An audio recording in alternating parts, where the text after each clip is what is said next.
My name is Elias Grant, or at least I used to be.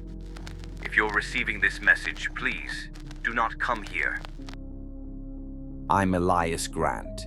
I used to be an atmospheric physicist, MIT graduate, NASA consultant, father of two, and a dreamer.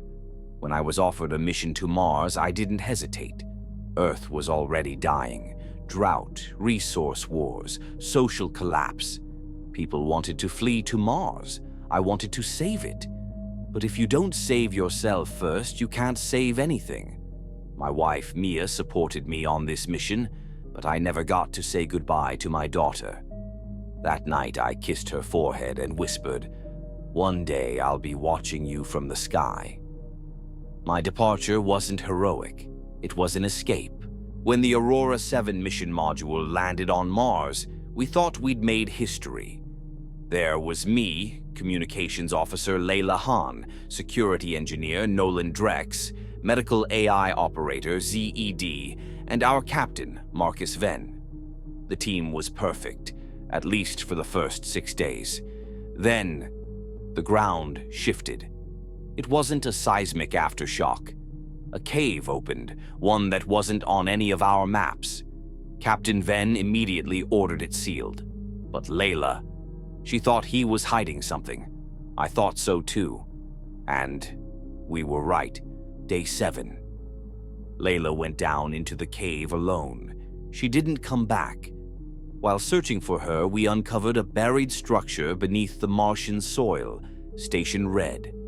Signal records dated back to 2034. But according to official records, no missions had landed on Mars after 2030. And yet inside, there were human footprints and a recording. This is Elias Grant. If you're receiving this message, do not come here. It was my voice, but I had never been there before. Layla returned, but her eyes, they were hollow. She didn't speak. She just stared. Zed detected traces of short-term memory deletion in her brain, as if something had rewritten her mind. But the most terrifying part, Marcus didn't remember her. "Layla, who's that?" That night, Nolan pulled me aside in secret. This planet isn't what we thought. Mars is playing with time. Time began to fracture. Each morning, the module looked the same, but we were different. Some days, 5 of us woke up. Other days, only 3. Zed's logs kept changing. Our pasts were no longer fixed. Memories were being rearranged on command. Then, someone appeared. A man in white. He had no face, but he knew me. You've already been here, Elias. You were just forgotten. I went back to Station Red. Behind one of the walls, I found them. 47 bodies. All of them wearing Aurora suits. All of them were me. I didn't need DNA tests. I had lived this before. I was part of the loop. Mars didn't remember, but it didn't let you forget either. Every mission reset the cycle. Every Elias Grant relived it. Until one finally broke the system.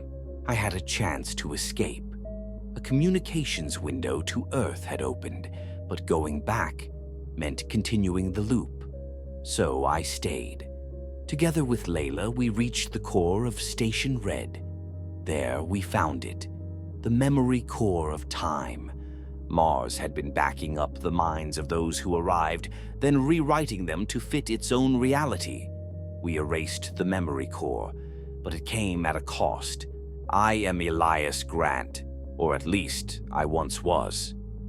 If you're receiving this message, please do not come here. Mars doesn't belong to you. Not even your mind belongs to you. Because those who come here belong nowhere anymore. Mars never forgets, but it makes you forget.